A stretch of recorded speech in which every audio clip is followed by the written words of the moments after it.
Hello lovelies, today we're having a quick shifty at Fate, a contender for the most popular and long-lived thing to come out of the story game movement, perhaps only rivaled by Powered by the Apocalypse, and I think it's a bit of a toss-up which has the bigger footprint or influence in the RPG hobby.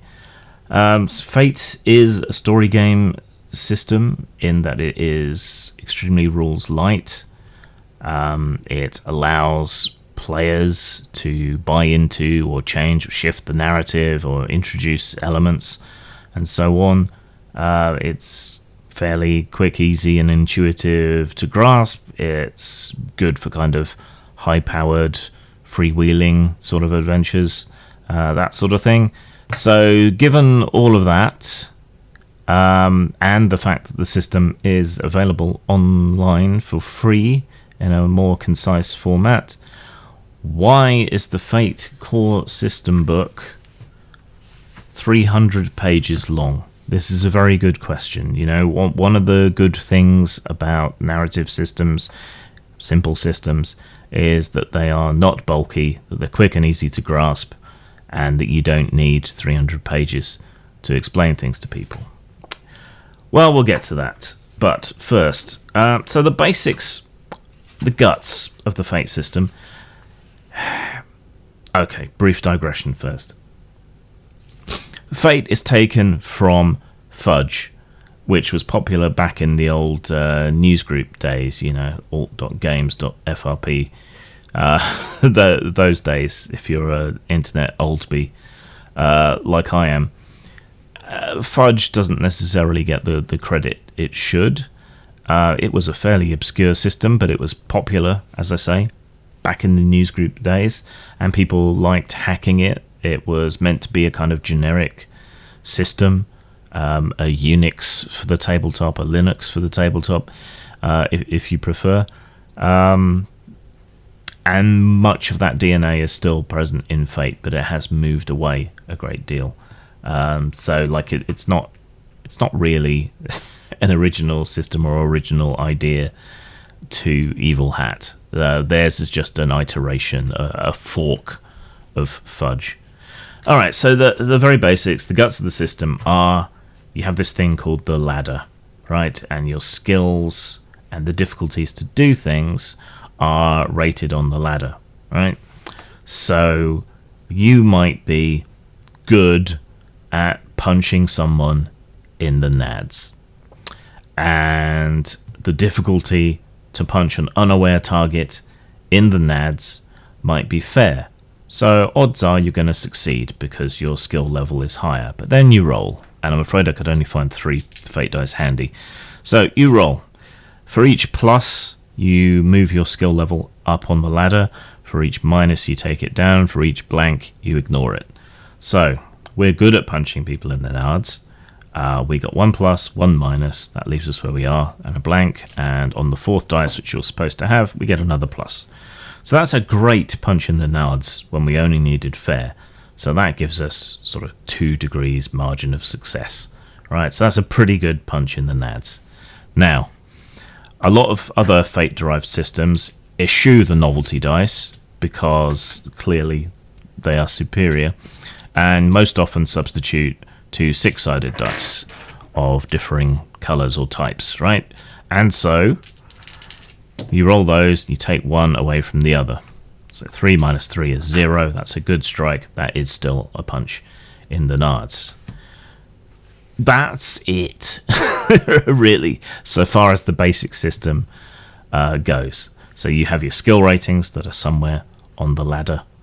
You roll tending to get average results, and then that determines whether you succeed or fail in what you're doing, whether you get above or below the target you're aiming for. Like I say, that's about it. It is then complicated a little. You have aspects that describe your character, like I really hate nards, and then you can invoke those by spending a fate point. So there's an economy of points to spend and gain through the game. So you could spend your fate point on that. That would add 2 to your results. That would bump it up 2 on there. Or you could I think you still can spend fate points 1-for-1 anyway, even if you don't have anything applicable to take it up. You also have stunts, which are game-breaking or twisting abilities. Things like superpowers, cybernetics, psionics, magic, special martial arts moves. All that kind of shit will be covered by stunts. Sometimes they're permanent bonuses, sometimes they require a fate point to activate, and so on. So, skills, aspects, stunts, fate points. That pretty much defines your character.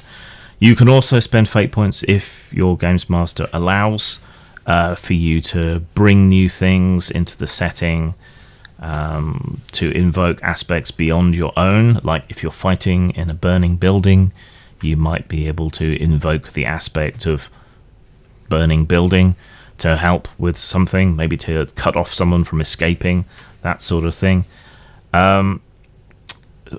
Tagging scenes and so on with aspects is a bit clumsy because the first one's free, but after that you have to invoke fate points.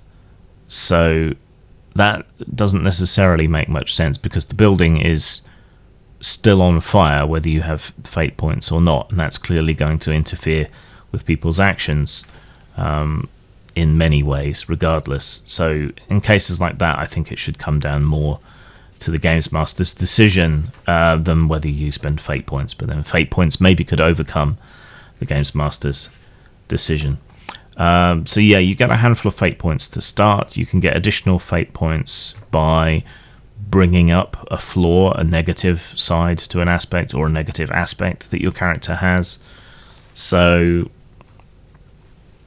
say you are crude, rude and lewd, and you're at some highfalutin ball, you could say, well, I'm crude, rude and lewd. I can't help but make an inappropriate advance to the Countess of Sprudelhorp, whatever. And then the games master will say, all right, cool, have a fate point, and then play out that scene where you make a complete ass of yourself at the ball. Things like that, right? So why is it 300 pages, given I've just given you the guts of the system in a couple of minutes, right? I mean, sure, there's permutations like damage, healing, maybe you need more guidance on superpowers or whatever else, but even so, 300 pages seems like a lot. And the real reason for that is that fate, as presented in the book at least, is extremely prescriptive.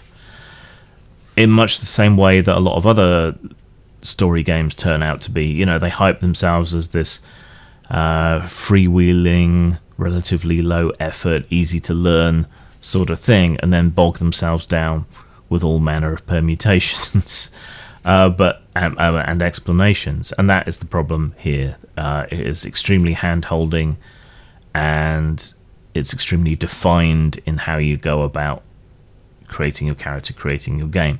Like session 0 is baked in to creating the character. You're supposed to explain some of your aspects and so on by, okay, I went on this adventure and I learned this. I went on this adventure and encountered this other character from the group. Yeah, and so on. So that's built in. It also is quite limiting in the way you can spend your skill points. So the typical example here is you get 1 skill at +4, 2 skills at +3, 3 skills at +2, 4 skills at +1. All right, and you have +0 in everything else. And it's a fairly defined set of skills, which all have their own mild permutations in most cases, associated and suggested stunts, which having examples is fine. Damage-wise, you have stress levels. So you might have physical stress, mental stress. Some games include like social stress. So if you screw up in public, you might have issues. You take damage to that according to how much attacks against you succeed by. Armor might give you additional stress or reduce the amount of damage. Weapons might increase the amount of damage or have other special effects or have aspects that you can spend fate points to invoke along with your own ones. So it's not particularly granular, so it's not particularly suited to high-tech games or simulationist games where you're trying to represent reality in any way. Rather, it is much more suitable to fantastical games, pulp games, superheroics, that sort of thing, which is a genre that, to be fair, is rather overserved at the moment. You know, characters as relatively unbeatable superheroes, at least within mainstream role-playing. And there is an inherent contradiction in Fate as a system. The dice convention, as we saw when I did roll, will tend to give you average results. So it will result in a bell curve in probability where you're most likely to score 0. So you're just using your straight skill score. Now, while that makes high skills very reliable, which is perhaps where this compensates somewhat, but it does also mean that you don't get those wild swings of heroics and screw-ups that you get in, say, D&D with your D20, right? You have an equal chance of getting a 1 or a 20 as you do any other number. So in D&D and other similar sort of flat probability games, you tend to get wild swings from one end to the other. So you might succeed fantastically, you might fail fantastically. In Fate, you tend to get average results, which isn't terribly exciting necessarily for the genre of game for which it is designed and targeted. And then the rest of the system spends a lot of time compensating for that issue with the aspects, with the stunts, with the fate points, with the narrative buy-in. All of it seems to be kind of coping with the inherent weaknesses of the base system itself for doing what they're doing with it. People have said similar things about the combustion engine. You know, there's all this fiddly shit built on top, which is all seeking to compensate for the inherent lacks in the internal combustion engine. And so Fate is rather similar. So there's not a lot more to say, really. It's because of that lack of granularity. Though you could always substitute, D10s instead of D6s to open up the ladder and the skill tree and so on a bit more, or even D20s or whatever else. Because it lacks that granularity, at least as default, it's hard to run longer term campaigns using Fate, because slight changes to characters have big impacts in play because of that lack of granularity. Also, there's not that many ways to really improve your character.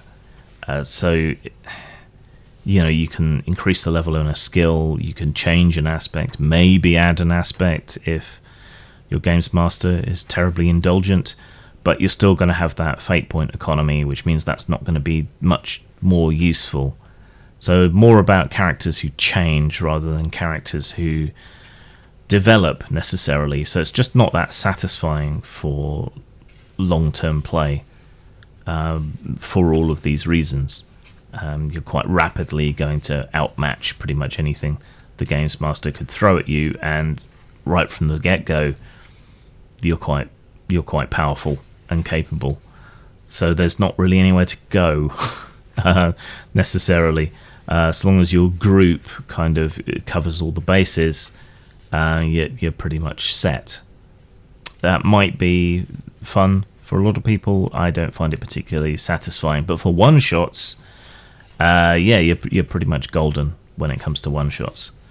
Where I think Fate really comes into its own is if you convert games that are trying to be freewheeling and action-oriented, and quick, but aren't, then you can substitute Fate in for them. Games like Exalted or pretty much anything by Palladium would be a good fit. I've used Fate to convert stuff from Rifts, and that works so much better. you wouldn't believe, incorporating scaling systems from Star Blazer Adventures and so on. To be honest, basing it much more on Star Blazer Adventures than what you find here. And that's the other thing. Do you know, Evil Hat may have popularized Fate by doing their own fork of Fudge, but then the other games that in some ways are more like a traditional RPG, things like Star Blazer Adventures, Legends of Onglair, those kind of games are superior to Fate, especially in this newer edition. Star Blazer Adventures in particular, good luck finding a copy now, is an enormous toolkit that covers science fiction, science fantasy, and fantasy very well indeed, and has all the tools and subsystems you might need for adding things like mecha, starships, sonic powers, all of that kind of stuff. And it does it better, in my opinion, than Fate as iterated by Evil Hat. Which I guess leads us to the final thing we need to talk about. Fate is, of course, very strongly associated with Evil Hat, the company. Though you can get it free. There are SRDs and wikis and so on for Fate out there. It's not hard to get the rules for free and make your own iterations and versions in games, because it is an open system after all. But Evil Hat were implicated in the recent scandal.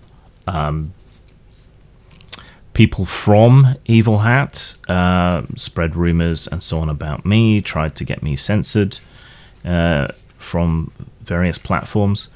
So, you know, given that they're a bunch of cunts, should you support them?